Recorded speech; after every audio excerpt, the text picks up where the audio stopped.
I've virtually been a cattleman all my life, but I've been more of a sheep man than a cattleman.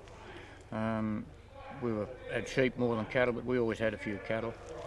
But Yoni's wiped us out of sheep a couple of years ago, and we've only got cattle now and horses. And Clive, how about yourself?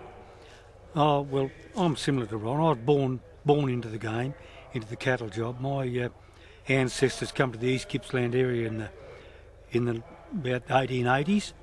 The first, and they selected country there, similar to what Ron's family has in the Omeo district. So, and we're sort of getting to the stage that we're becoming the older cattlemen, put it that way. And I think between fellas like Ron and I, there's a lot of history and a lot of things that can be handed on, such as what Ron's doing with his horse breaking and so forth. I've always wanted to be a good horseman and a good sheepman. Even ever since I was a kid, that's all I ever wanted to be. I learnt from the old blokes the old brutal way of, bash, and it was really hard work. Hard on the horses, hard on the men. And it took years for the horses to cooperate with you. And, just mind it. So that they would work with you. But I've learnt, I read every horse book I can find, and sort of gone to a lot of schools, and I got very friendly with an American man, Ray Hunt, who's a fantastic horseman, and he stayed at home, and I've learnt a lot off him, and a lot of what I do is his philosophy and the way he does it, and I've refined that. Once again, you'll notice how Ron hasn't attempted to put the halter on him. He just rubbed his hand down, up and down one side. Now he's gone round the other side to do it. Look how he's facing up to Ron. That's very, very encouraging to have your horse face up to you like that, especially on your second day.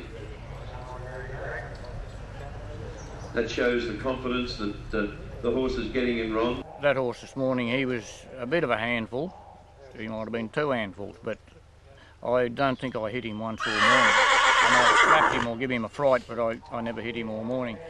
And I eventually got him ridden, but to do it the old way, I'd have been still fighting with him tomorrow, and so it went all day, and you'd still be arguing with him. But this way, you just avoid fights and arguments, and as I showed you this morning, you can get the job done. See that's excellent. Didn't come up to Ron, but at least he's turned round and faced up to him, and that shows you that the horse wants to be part of you as the horse handler. That's on your second day. That's your second handling. Half his brain says that he wants to run away, but the other half says no, I want to stop here with Ron. And if he doesn't do what you want, and he doesn't stand, let him chase him round the ring so that he thinks about you and concentrates on you. Look at this.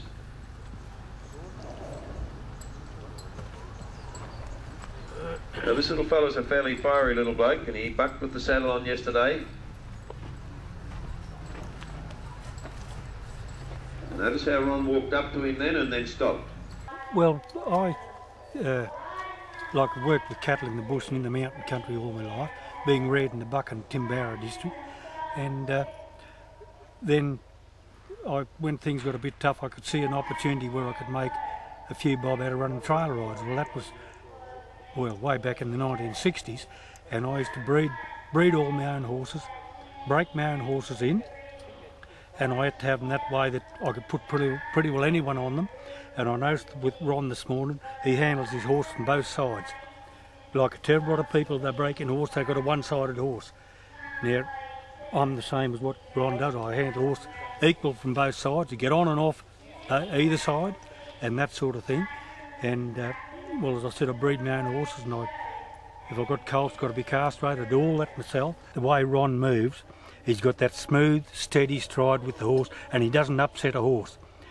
Unless he really wants to, he can make a sudden move to pull a horse into gear or make him do something, but he's got that smooth movement all the time. Slip it over him, and just to ensure the fact that they do know that it's going to happen, and they've got to accept it.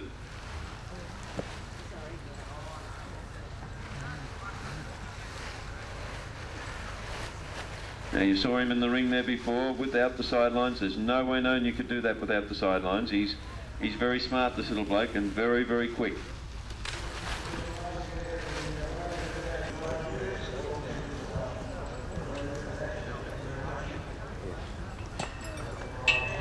Ron often makes the statement that if you don't let them learn bad habits, then they'll learn only good habits, then they become a much nicer horse. You get a horse that's got bad habits, he's a pain in the butt for the rest of his life.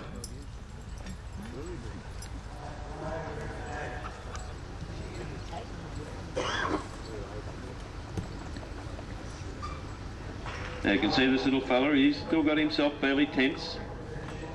Yesterday Ron said when he let him go, he bucked and pig-rooted around the arena there. Now what he'll do is just climb on him here and get him used to it. The weight on the saddle, the pull on the saddle. Get him used to Ron sitting above him on his back.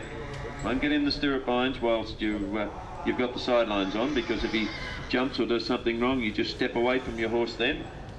And you've got to remember, there's no good if you get hurt. I'd have to take over and that'd be no bloody good at all, Ron.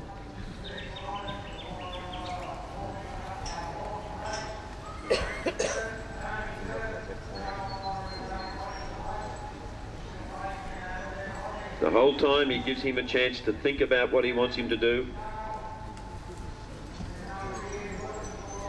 Just have him thinking about you, and you can understand and appreciate that there's a lot here to distract the horse. For a horse to break in properly, you've got to have his confidence. It's no good if you haven't got that horse's confidence, well, you're up against it, you're fighting him all the time. And that's one thing that Ron really emphasised. Ron said it's far better to let them have a buck there than you being on their back. Let them get it out of their system.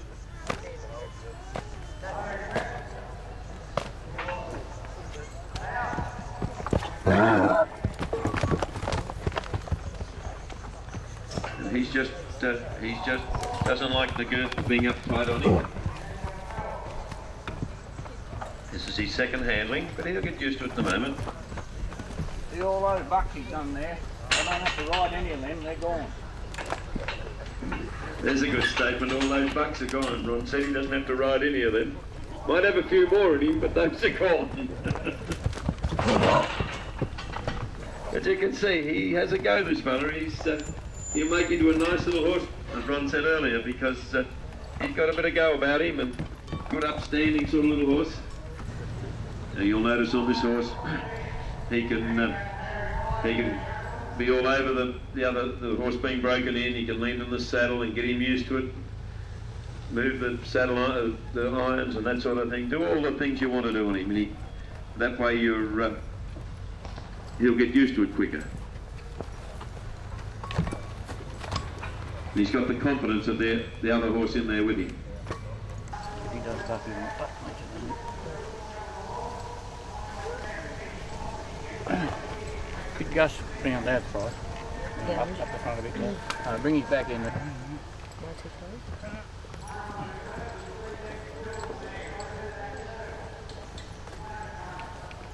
Stay there, stay there. We'll get you there.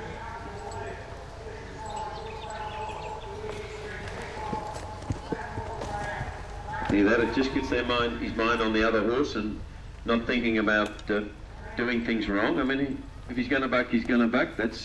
That'll happen, as Ron says, but you want to try and get them so they don't buck. That's the art of doing what Ron's doing.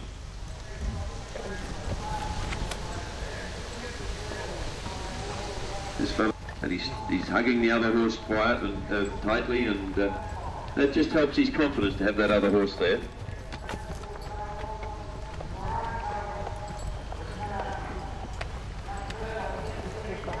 It just helps the young horse then. It gets.